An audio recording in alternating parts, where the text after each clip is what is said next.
Da, da, da. Oh, that's it. That's it. Well, welcome again. Good morning. Good morning again. We gather on the unceded lands of the Muskogee Nation of Florida.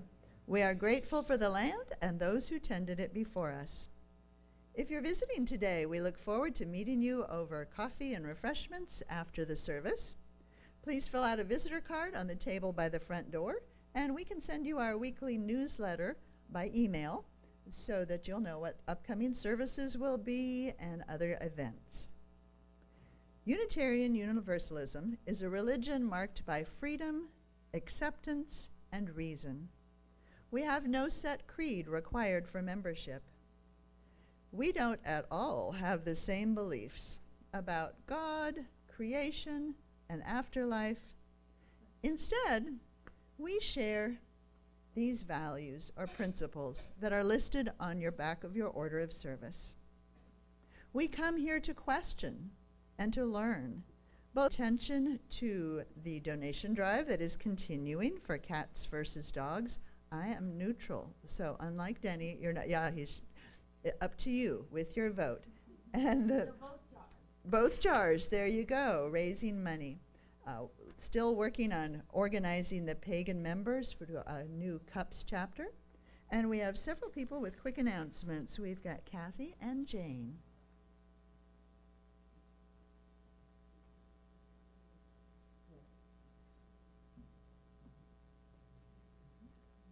Good morning. My name's Jane Park, and I'm co-chair with QR Code and Information. It's from a national organization. So just come find me after the service. Thank you very much.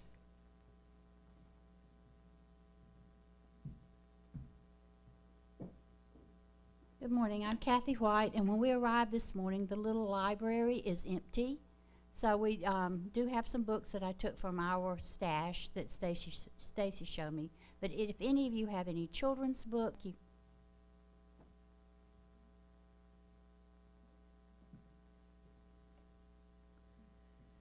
Upcoming services are also listed in your order of service. You'll notice our new minister, Reverend Kathy, is speaking both this week and next. Unfortunately, she's not in person this month. It will be recordings this month, but she will be back with us in person in October. We're hoping to kind of alternate months. And we also have some new exciting equipment changes going on where hopefully by November it might be more of a live interactive interaction with her remotely, which I can't figure out, but it sounds interesting. After the service, we do have refreshments and conversation, followed by second choir practice. Over here, anybody's welcome, and speaker's circle. If someone wants to lead speaker circle, I'm going to be next door singing, so feel free, but the speaker circle is where we discuss the topic today, the minister's sermon. And now the prelude prepares us for the service.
Daniel is going to help us light our chalice.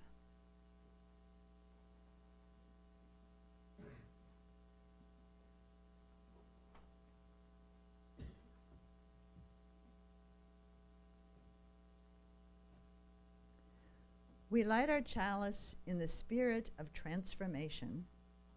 Nothing stays the same.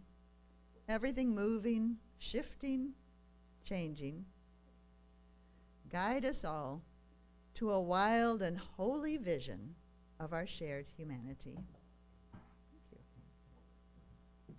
And Reverend Kathy has the opening words.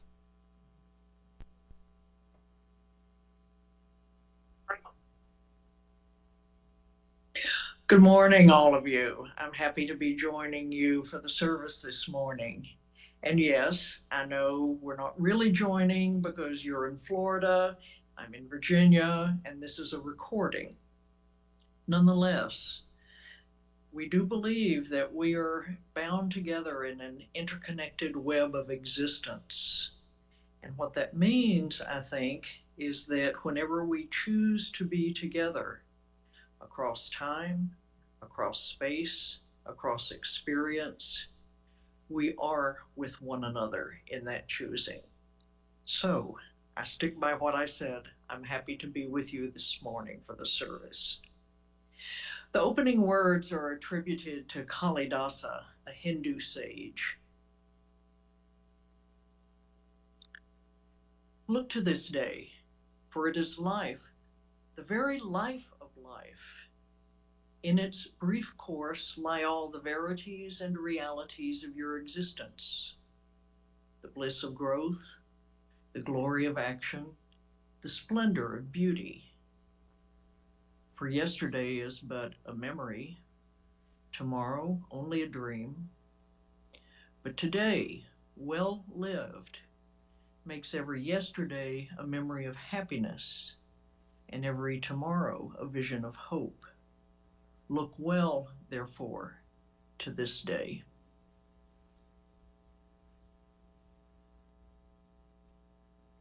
Our first hymn is in the Teal Hymnal, number 1015, I Know I Can. Now, Reverend Kathy asked me if we knew this song, and I said no, but it looks wonderful. I'm sure we can do this. Well, it is wonderful. It has a gospel feel to it, and we're going to do the best we can. It's a little trickier than I realized, but it's a great song. Oh, yeah, she's going to play it through first one.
It is the time for all ages if the kids will come up.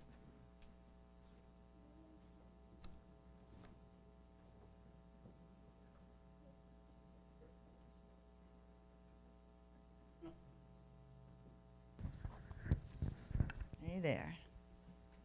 So this story doesn't actually have a title. I made that up. But it was written by Portia Nelson, and it does actually have 5 chapters, sorry. But they're this big. You know, we all deal with a lot of change, especially this time of year for you guys. You've got new classes, new teachers, maybe some new friends, some new teams or activities, or you never know. And no matter how old we are, things are always changing. And often it's good, and we grow, and it's wonderful, but sometimes there are bad things going around, and we need to do the changing ourselves. So that's what this story is about. Chapter 1 describes the problem, and then every chapter thereafter has a little shift, and I'll be asking you what changed, okay? So, chapter 1, I walk down the street. There's a deep hole in the sidewalk. I fall in. I'm lost. I am helpless. It isn't my fault. It takes forever to find a way out. So here's our problem. My problem is not usually falling in a hole in the sidewalk, but sometimes when we have a problem, it might feel like that, like we fell in a hole and we can't get out. So, chapter 2. I walk down the same street. There is a deep hole in the sidewalk. I pretend I don't see it. I fall in again. I can't believe I'm in the same spot, but it isn't my fault. It still takes a long time to get out. What changed? She didn't see it. Well, like they ignored it. Yeah, okay. They pretend they didn't exist. Yeah, sometimes when there's a problem and we kind of know it's there, but we pretend we don't. We look the other way. It'll all go away. But it didn't, did it? She still fell in. He, they, whoever. Chapter 3. I walk down the same street. There's a deep hole in the sidewalk.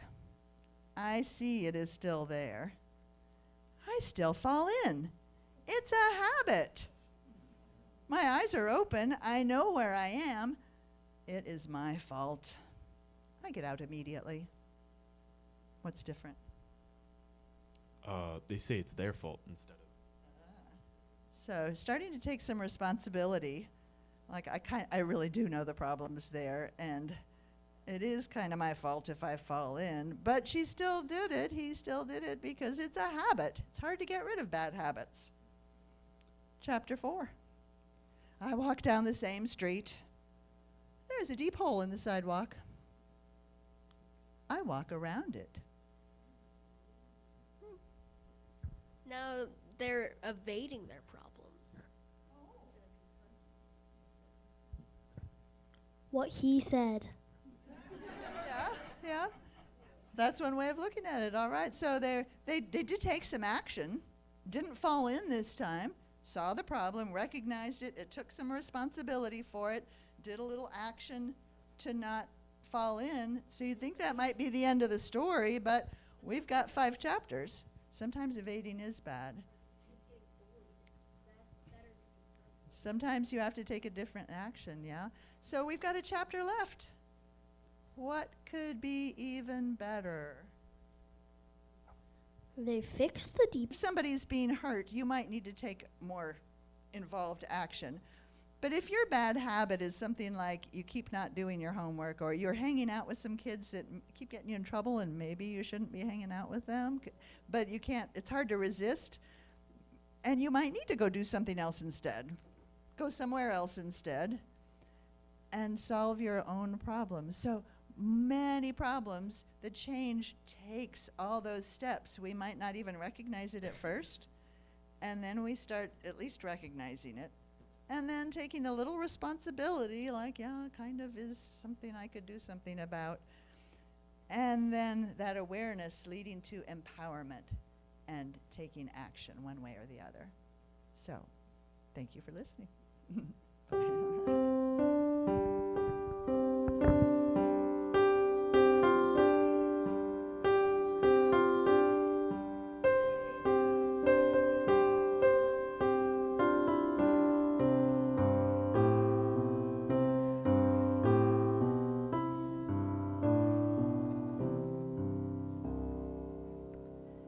sharing of joys, milestones, and concerns is a tradition in our fellowship.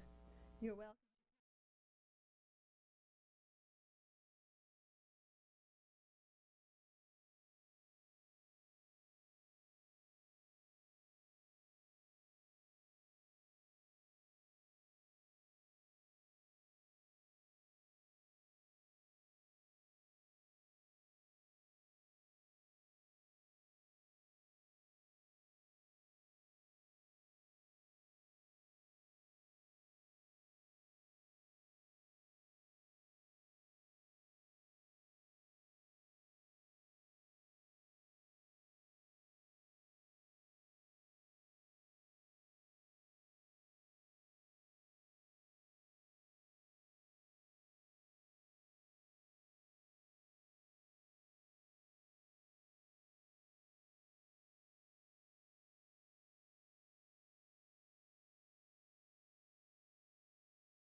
grateful for the affirmation that being together in this community brings.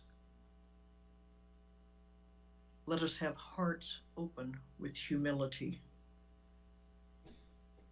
Let us find our way mindful that there is an abundance from which we can draw all we need. Let us find ways to disrupt injustice. May we be changed and held in love. May we recognize and receive grace, for none of us alone has the answer.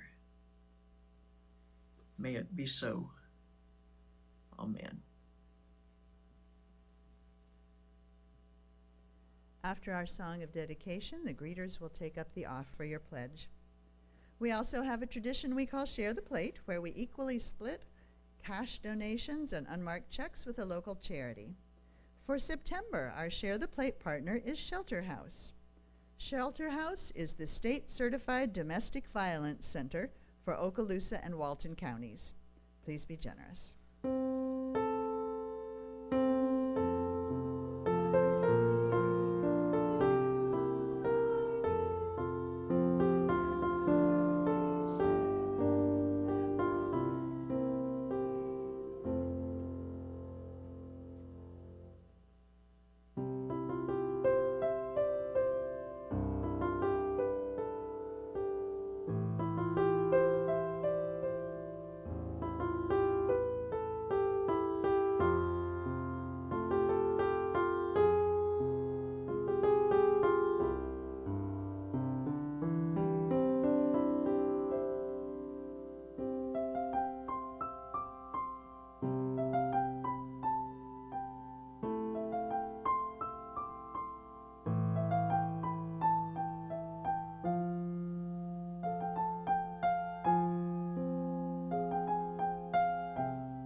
And now, Reverend Kathy, change of heart, change of mind.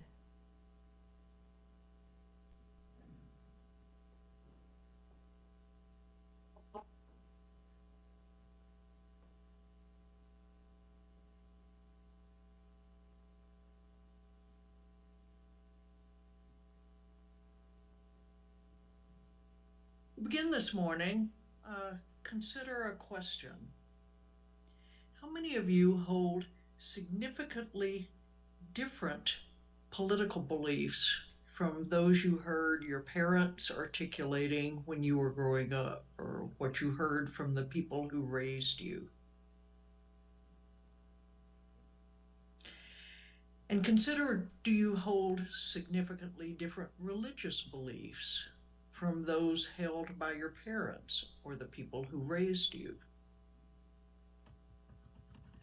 By the time I was halfway through my high school years, I knew my religion and my politics were no longer in sync with what my parents, my church, many of my peers, most of my teachers, most adults in the small town of Texas where I grew up held to be true. Because this was the late 60s, the same rupture in beliefs and values that was happening across the country finally made its way into the outposts of Texas. and I was responding to what I saw on the nightly television news.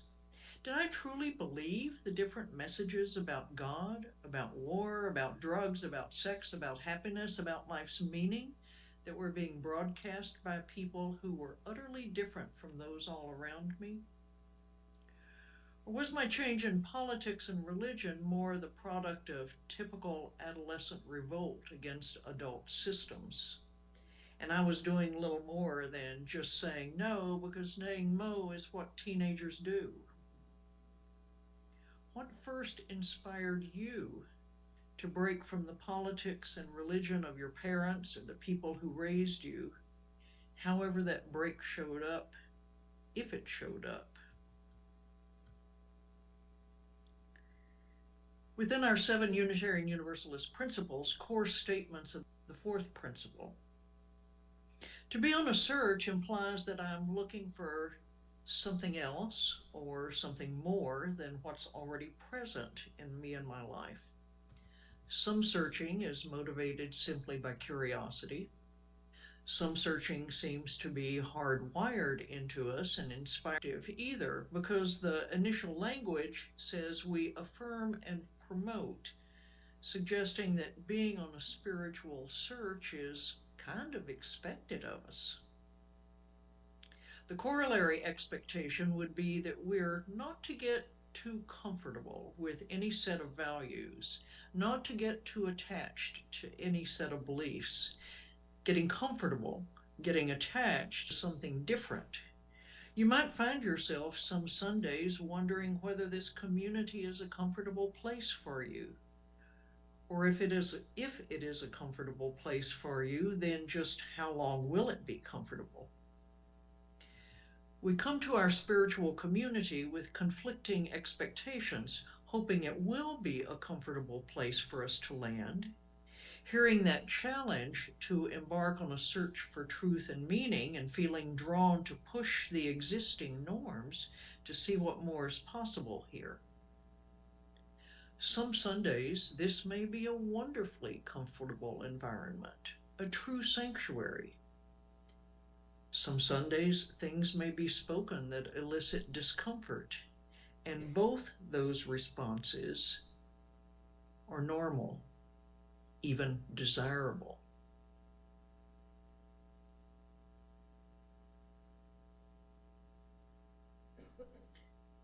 So let's do a check to see how comfortable we've gotten over time.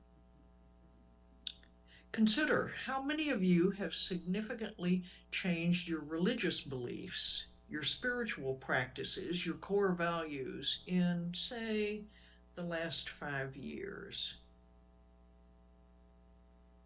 Those who are thinking, not me, go back further in your life and ask yourself, when exactly did you last go through a time of change in your beliefs and values? And those who have gone through a change more recently, what triggered the change? Why did it become necessary for you to re-examine and change your beliefs and values? While calling us to affirm and promote a spiritual search may imply that we go searching just because it's a good thing to do, because as staunch Unitarian Universalists, that's just how we live out our path, I suspect that the deeper reality is that we require being hit over the head with a board to get us moving, to get us up from the spiritual easy chair we've settled into, much as getting someone to change a pattern of being sedentary and overeating requires a health scare for motivating a person to exercise and diet.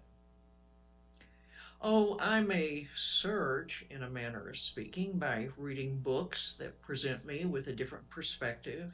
I may listen to Fox News to hear something other than what I already believe is politically appropriate.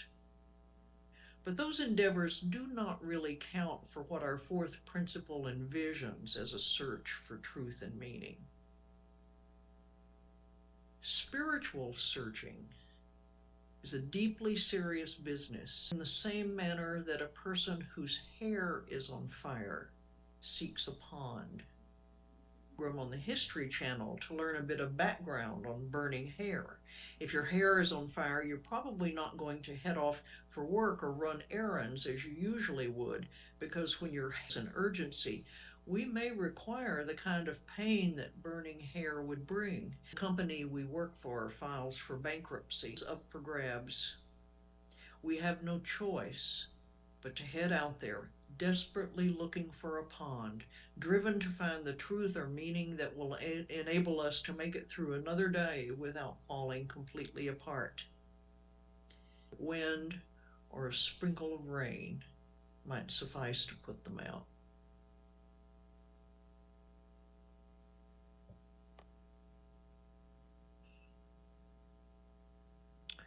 Another question for you to consider. Whenever we undergo significant change, we're likely to be required both to change our minds about what we believed was true, and also change the way we feel about what we saw as true. We talk of changing our minds, and also talk of having a change of heart. Interesting there, the difference in how the change is described. I willfully undertake a change of mind. It is something I do. But I have a change of heart as though it happens outside my control. So consider how you would describe yourself. And my question is this: is it easier for you to change your mind than to change your heart and your feelings? Or vice versa? Are you someone who first experiences a change of heart, and then you work to align your mind with that new set of feelings? I see congregations go in both directions at once whenever a big decision is up, all the while not realizing that different criteria are being used to make that decision, that minds and hearts are clashing over the decision. Our culture and our language encourage us to see mind and heart as two different elements in ourselves, operating in different ways and not always operating in tandem with one another. The mind seems to be persuaded to change through logic and fact that confronts a mental perspective, shows the flaws or gaps in that perspective, and then almost leaves the mind with no choice but to adjust to align with logic and fact. When that alignment does not happen, we may describe the person who is not adjusting to logic and fact as being closed-minded, as though some sort of wall is put up so the inevitable adjustment to align with logic and fact cannot take place. Closed-mindedness is tough to deal with. Just witness the tone and expression we may say when we use when we run into it, namely, "How can you think that way?" The challenge is filled with incredulity at the way a mind just shuts down, refusing to see what is right in front of it. Closed-mindedness also seems to be a response that we're able to control, that we can take on and cast off at will whenever it suits us. Only with children, older persons who are failing, sometimes persons with cognitive disabilities, do we excuse a mind that doesn't conform to logic and fact by saying, well, they just don't know any better, or they can't help it. Because new facts presented themselves, and so your mind, of course, adjusted to take in those facts? Or did your belief change manifest as a change of heart, a change in the way you felt about someone or something or some value? Because a spiritual path is not solely a matter of the mind, a way chosen just because it makes sense. Rather, it includes a fair amount of emotion, chosen because it provides a framework of meaning for understanding why things happen and figuring out how to cope, chosen because it draws me to more compassion. His comments that the heart has its reasons, which the reason does not know.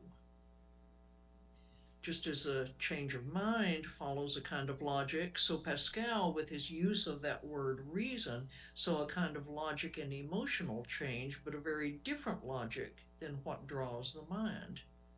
Emotional logic seems to come in leaps and bounds with associative connections, and it proceeds through intuitive knowing. It looks nothing like the logic of mental processes, but that spiritual process, reason as central. As whole human beings, both kinds of logic, the logic of emotions and the logic of thoughts and facts, both kinds of logic are needed. Both come into play in a process of spiritual searching, and until both mind and heart are fully present, real change is not possible. A change of heart that's not accompanied by a change of mind looks impulsive and may not last. A change of mind that is not accompanied by a change of heart may lead to despair because action is forced and without conviction. I find it curious that our fourth principle could have simply challenged us to a search for truth or a search for meaning, but both terms are present, suggesting we have an experienced difference in truth and meaning. I suspect that one of those terms appeals more to the mind and the other more to the heart. And the principle wisely recognizes that both parts of ourselves will come into play as we pursue our search.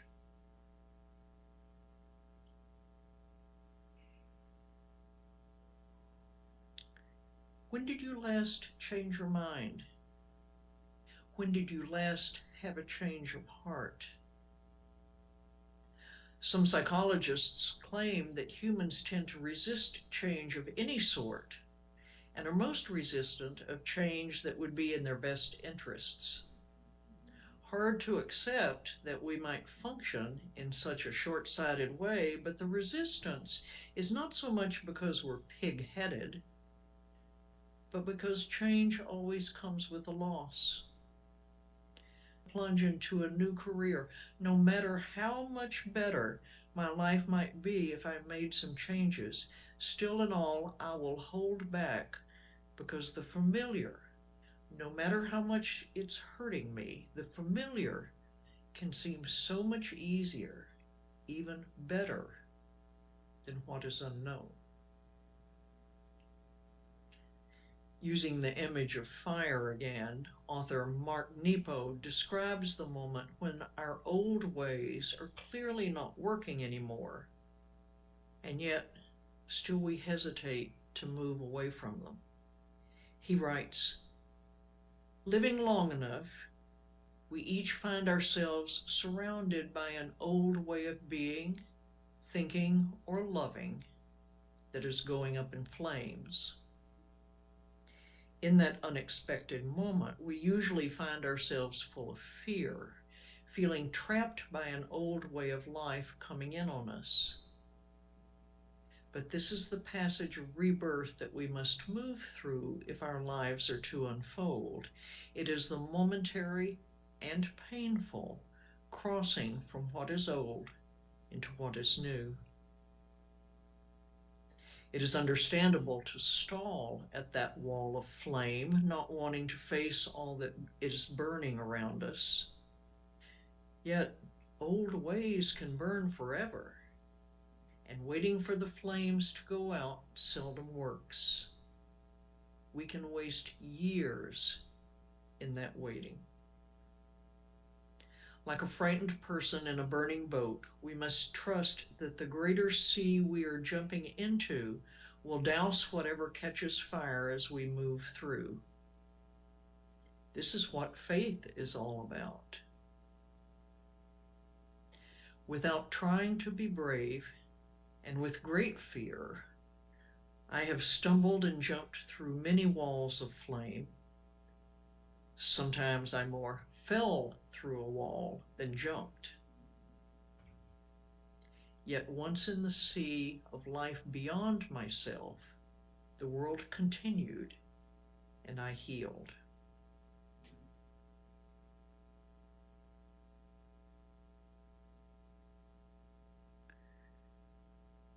Where are the walls of flame in your life today? Where do you see walls of flame in our congregation here? The reality behind those walls, and go ahead and jump. Figure out what comes next. May it be so. Amen. May it be so. Amen.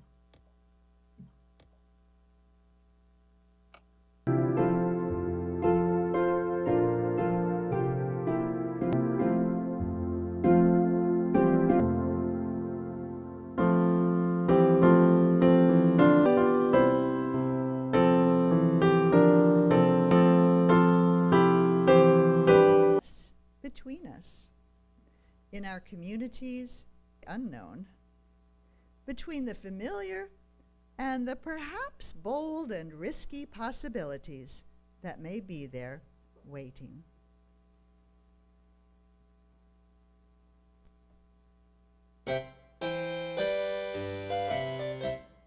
Poet T. de los Reyes. But here I am, still alive in this broken world, daring to still love it, just as it be. Amen. Please stay seated for the postlude.